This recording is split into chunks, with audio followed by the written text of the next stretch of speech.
Buenos días, muchachos.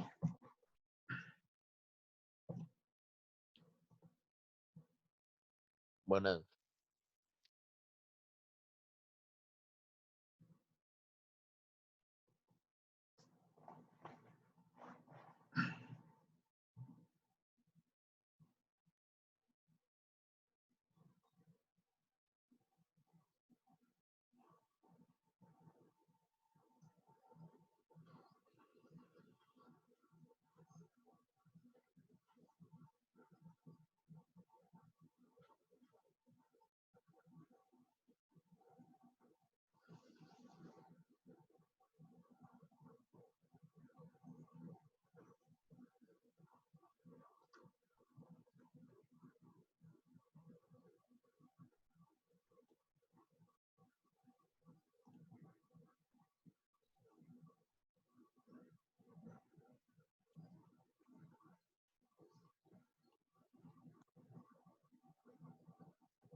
Bien, jóvenes.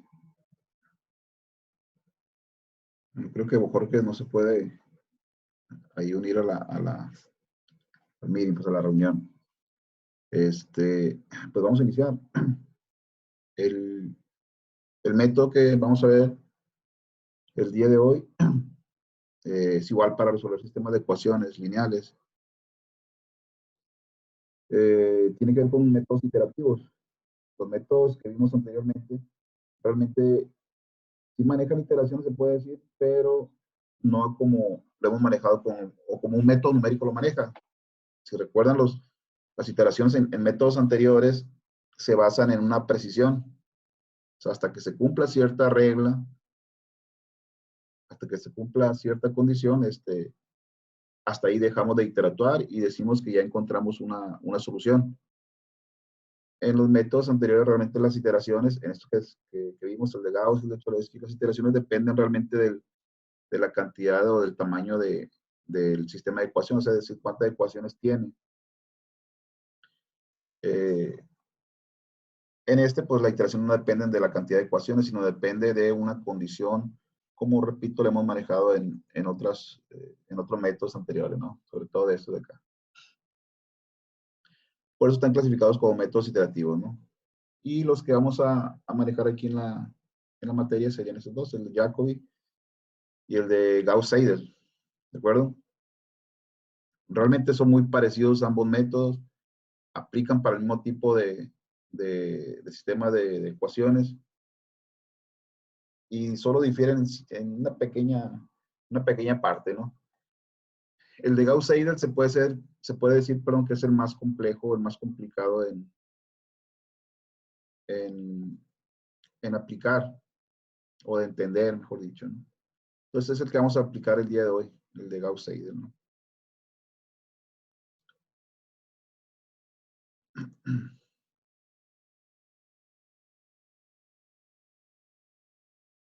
Y bien, aquí lo tenemos, ¿no?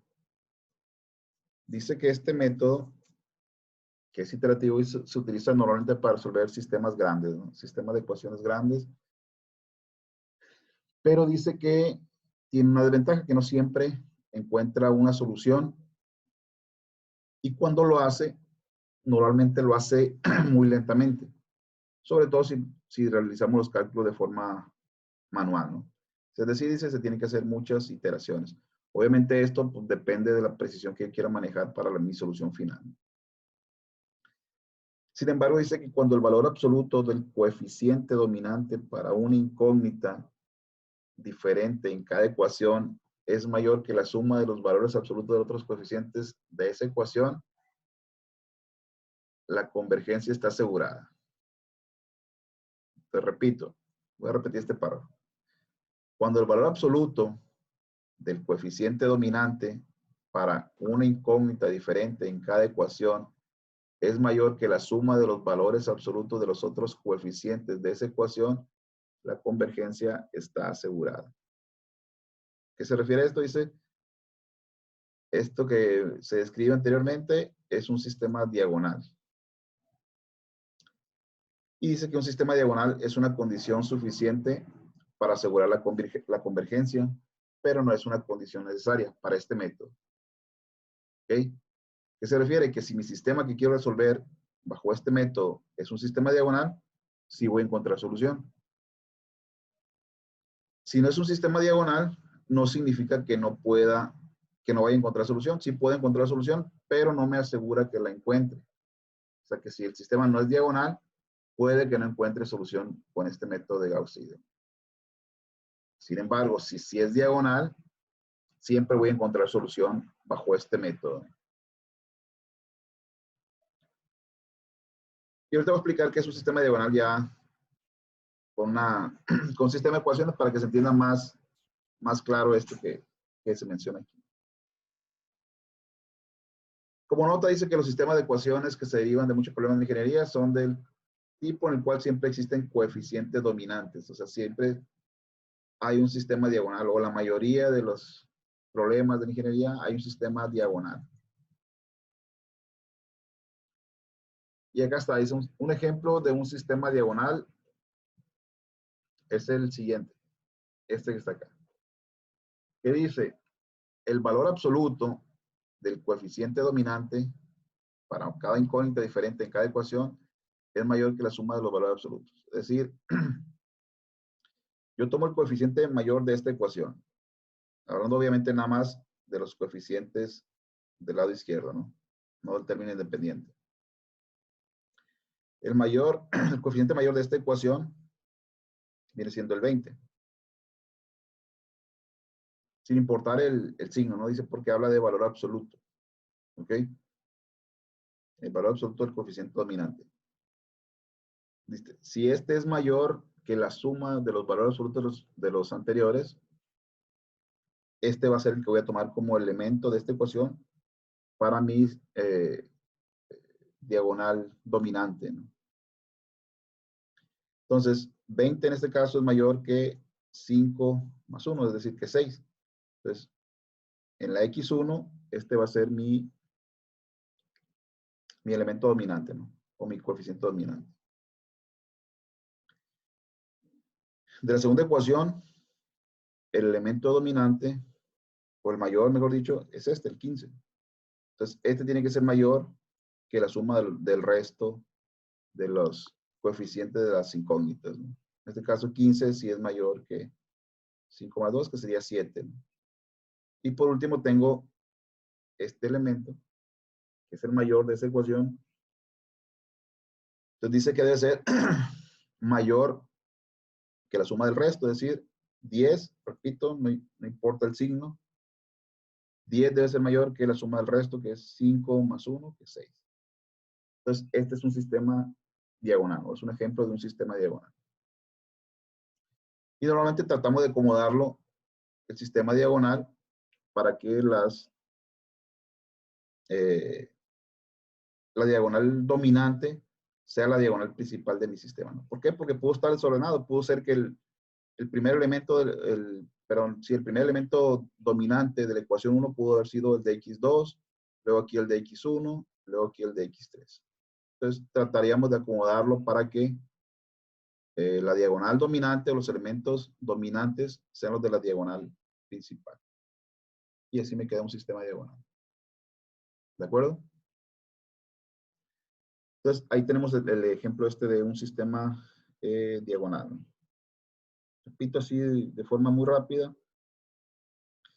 Se refiere que los elementos de la diagonal principal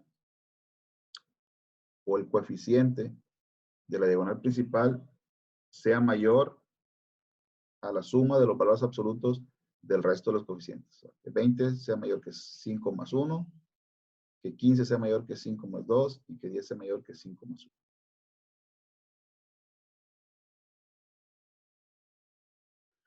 Entonces, esta es una condición para que el sistema de Gauss-Seidel converja, o sea, se encuentre solución para él.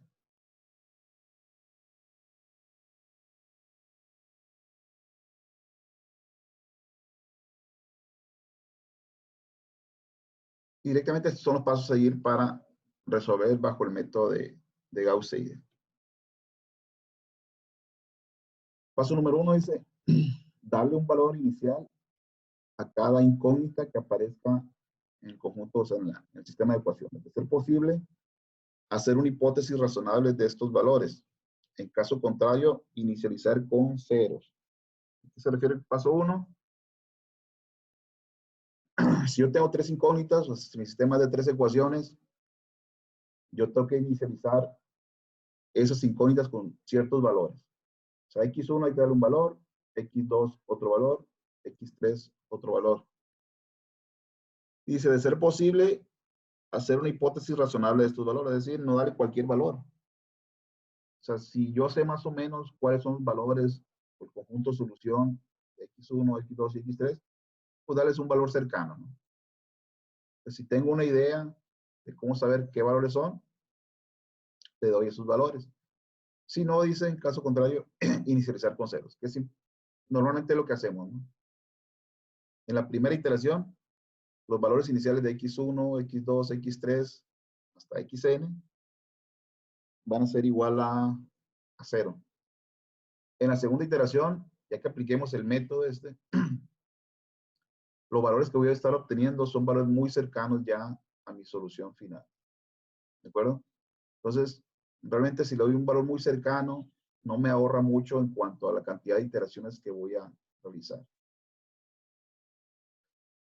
Respecto a si pongo puros valores de 0 para las incógnitas en el paso 1, ¿no? Pues paso 1, normalmente sería darle ceros a los valores de las incógnitas, x1, x2, x3, hasta xn. Si conozco un valor aproximado al resultado, pues se lo doy. Si no, mejor lo dejo en 0. Paso número 2 dice, partiendo de la primera ecuación, determinar un nuevo valor para la incógnita que tiene el coeficiente más grande de esa ecuación, utilizando para las otras incógnitas los valores supuestos. Esto es, agarro la primera ecuación, en este caso sería esta. Tengo que determinar un nuevo valor para la incógnita que tiene el coeficiente más grande de esa ecuación, es decir, el de la diagonal dominante. Entonces, tengo que encontrar un valor para x1, usando, dice, para el resto de las incógnitas, los valores supuestos en el paso 1. O sea, para x2 y para x3, utilizo los valores que di como valores iniciales, es decir, normalmente esto sería 0, 0 en la primera iteración. ¿Y qué hacer? Encontrar un nuevo valor para x1, es decir, despejo x1, esto va a ser 0, esto va a ser 0, y mi primera x1 va a ser igual a esto entre 20. Y ahí obtengo un nuevo valor de x1. ¿De acuerdo? Ese sería el paso 2. Paso 3, paso a la segunda ecuación, y determino en ella el valor de la incógnita que tiene el coeficiente más grande en esa ecuación, utilizando el valor calculado para la incógnita del paso 2 y los valores supuestos para las incógnitas restantes. En otras palabras, paso 2, agarro la siguiente ecuación y voy a encontrar el valor de la incógnita que está en la diagonal dominante. Es decir, voy a encontrar el valor de x2.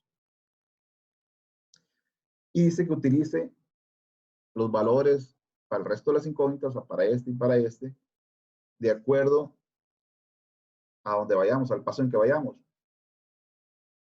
Es decir, yo ya calculé un valor para x1 en un paso anterior, yo voy a usar el valor que obtuve para este x1 para sustituirlo acá. Y para el resto, en este caso sería x3, voy a usar el de mi valor inicial, es decir, un 0. ¿Ok? Entonces, en el paso 2, voy a despejar x2. Este lo voy a calcular usando la x1 que obtuve en el paso anterior. Y lo que estén de este lado, o sea, de la diagonal o del que estoy calculando para la derecha, voy a usar los que tengo como valores iniciales, es decir, sería un 0 aquí. Entonces, cálculo este x2 ya con esos valores. Y ese sería el paso 2. perdón, paso 3. Paso 4 dice continuar con las ecuaciones restantes, determinando el valor de la incógnita que tiene el coeficiente más grande en cada ecuación particular y utilizando siempre los últimos valores calculados para las otras incógnitas de la ecuación. O sea, el paso 4 dice que debo calcular o seguir determinando los valores de las incógnitas de la diagonal principal. En este caso sería el de x3, usando los valores de las incógnitas restantes, los valores más actuales, vamos a decirlo de esa manera. En este caso voy a usar el x1 que calculé aquí en el paso 2, el x2 que calculé en el paso 3, y pues ya no hay más. Si hubiera un x4, pues ahí tomaría el que di como valor inicial. Igual si hay un x5.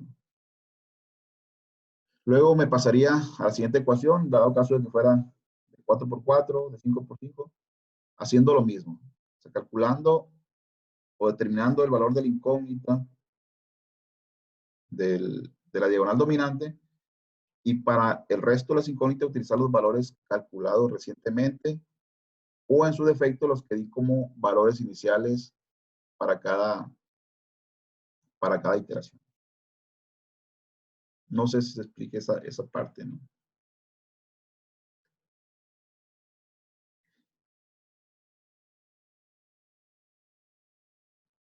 Y dice, cuando la ecuación final ha sido resuelta proporcionando un valor para la última incógnita, se dice que se ha completado una iteración.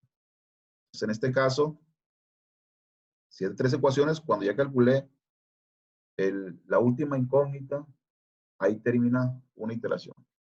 Si fuera de 10 por 10, cuando calculé la ecuación número 10, o sea, la incógnita x10, es cuando termina mi iteración. ¿Qué es lo que tengo que hacer? Paso número 5 dice continuar iterando, o sea, regresarme al paso 2, luego repetir paso 3, paso 4, hasta dice que el valor de cada incógnita determinada en cada ecuación difiera del valor obtenido en la iteración anterior una cantidad inferior o igual realmente, una cantidad inferior o igual a la tolerancia. Esto es que voy a estar validando cada incógnita respecto a su anterior. O sea, el valor que obtuve para x1 en la iteración 1 respecto al valor que tuve en la iteración 0. El valor que obtuve en x2 respecto al que tengo en la iteración anterior. El valor que obtuve en la iteración 3 respecto al que obtuve en la iteración anterior. Todos deben ser menor o igual en valor absoluto que la precisión que se dé. O sea, si yo doy una precisión de 0.1, bueno, la diferencia entre el valor calculado entre x3 de esta iteración con respecto a la anterior debe ser menor o igual que ese 0.1. Entonces, a eso se refiere, o ese va a ser el limitante de mi, de mi método. O sea, ¿cuándo voy a dejar de estar iterando? Hasta que se cumpla eso que está aquí. Entonces, ahorita lo estoy explicando de forma general, bueno, mejor dicho, de forma particular para un sistema de 3 ecuaciones. Ya de forma general, dice, para cualquier sistema diagonal que está dado de esta forma, o sea, de n ecuaciones y de n incógnitas, yo en cada iteración voy a estar utilizando estas ecuaciones de recurrencia. Y tomen en cuenta que este que está aquí arriba, este superíndice, que dice K más 1, este que está considerado aquí como K, aquí como K, como K más 1, K más 1, no significa que lo esté elevando a esa potencia. Este identificador como superíndice solo me sirve para indicar de qué iteración se refiere el elemento que estoy usando en cada ecuación.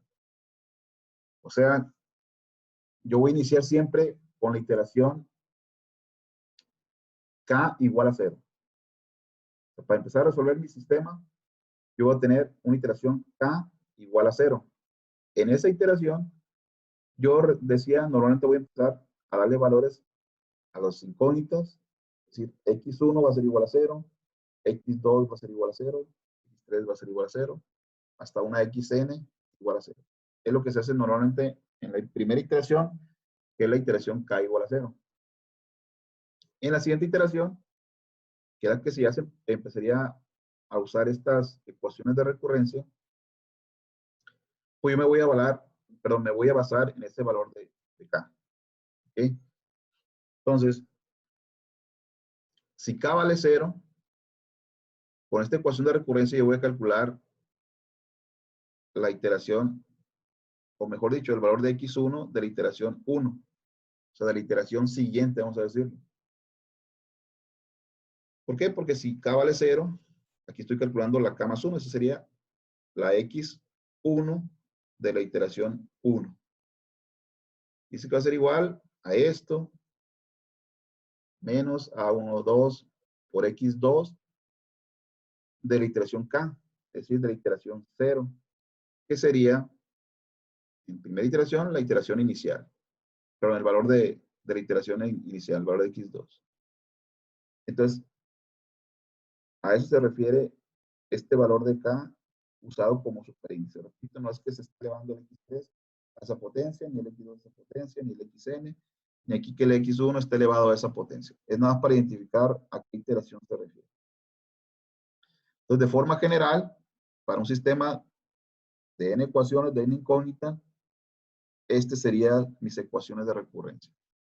Que no es otra cosa más que estar despejando el elemento de la diagonal principal, estarlo despejando, ¿no? Se dan cuenta aquí de esta ecuación, yo despejo x1, me queda la primera ecuación de recurrencia. Es decir, sería igual a b1 menos la suma de todos estos, es lo que tengo aquí, todo dividido entre a1, 1. Para mi x2, agarro la segunda ecuación y despejo ese incógnito que sería igual a b2 menos menos este, dividido entre a2, 2. b2 menos este y este, dividido entre a2, 2. Pero aquí se indicó a qué iteración se refiere los valores de las incógnitas. Si dan cuenta, en x2 voy a usar el de la iteración anterior, o sea, el de aquí, el de k más 1. Pero las x3 hasta xn voy a usar el de la iteración k, o sea, el de la iteración inicial. Y así va a ir siendo con el resto de las ecuaciones, ¿no? Para calcular x3, para las incógnitas antes de x3, es decir, x1 y x2, voy a usar los valores obtenidos en los pasos anteriores, o sea, esto de aquí. Y para el resto de las incógnitas, voy a usar el de la iteración k, es decir, el de la iteración actual, ¿no? Y así hasta llegar hasta la última ecuación. Repito, no es otra cosa más que estar despejando del sistema de ecuaciones, está despejando la incógnita del de la diagonal principal, que debe ser una diagonal dominante, ¿no? Y estos son los pasos a seguir para resolver un sistema con este método de Gauss-Seidel. Repito, el otro método de Jacobi es muy parecido a este, ¿no? Es muy parecido. Este se puede decir que es un poquito más complejo por esta parte, ¿no? O sea, ¿qué valor de la incógnita voy a usar en cada ecuación de recurrencia?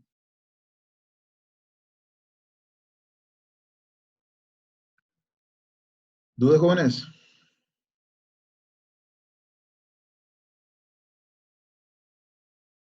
¿Ninguna? De momento no, pero está largo. A ver, no escuché lo... Que hasta el momento no. Bueno, qué bueno, porque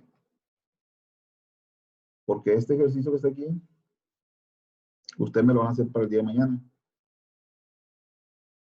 ¿Ok? Este que está en el documento, que de hecho está ahí en la plataforma, me lo resuelven bajo estos pasos para el día de mañana.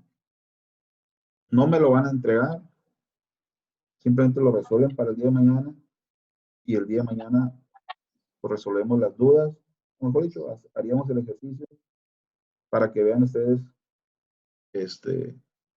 si hicieron bien el ejercicio, pues, si siguieron bien los pasos, o si se equivocaron por ahí en alguna, o se confundieron a lo mejor por ahí en alguno de los pasos, que se da mucho en este método, ¿no? Al principio se pueden confundir al seguir los pasos. Entonces van a resolver este sistema con una precisión de 0.1. Ok, ahorita se lo pongo ahí en la plataforma. Profe, Mande. ¿no pudiera mandar ese PDF para seguir los pasos y estarlos leyendo? En la plataforma. Pues sí. En la plataforma ahí está, ¿no? En la plataforma ahí está el método. Igual los paso ahorita por el grupo. Mira, aquí, bueno, se me cerró la sesión. Pero ahí lo pueden encontrar en la unidad 3.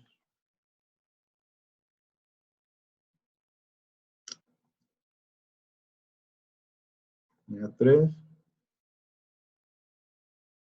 Es este, mira. Método de Gauss-Seidel.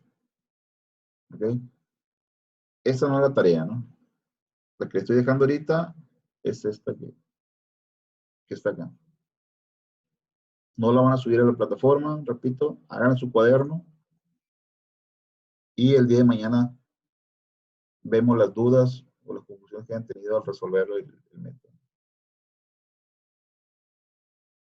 ¿De acuerdo? ¿Alguna otra pregunta, muchachos? Bueno, entonces si no hay más preguntas o dudas, nos vemos el día de mañana, muchachos. Ahorita les paso esta también por la plataforma, igual el sistema de ecuaciones, ¿no? Bien, hasta mañana, muchachos. Hasta mañana. Hasta mañana. Hasta mañana.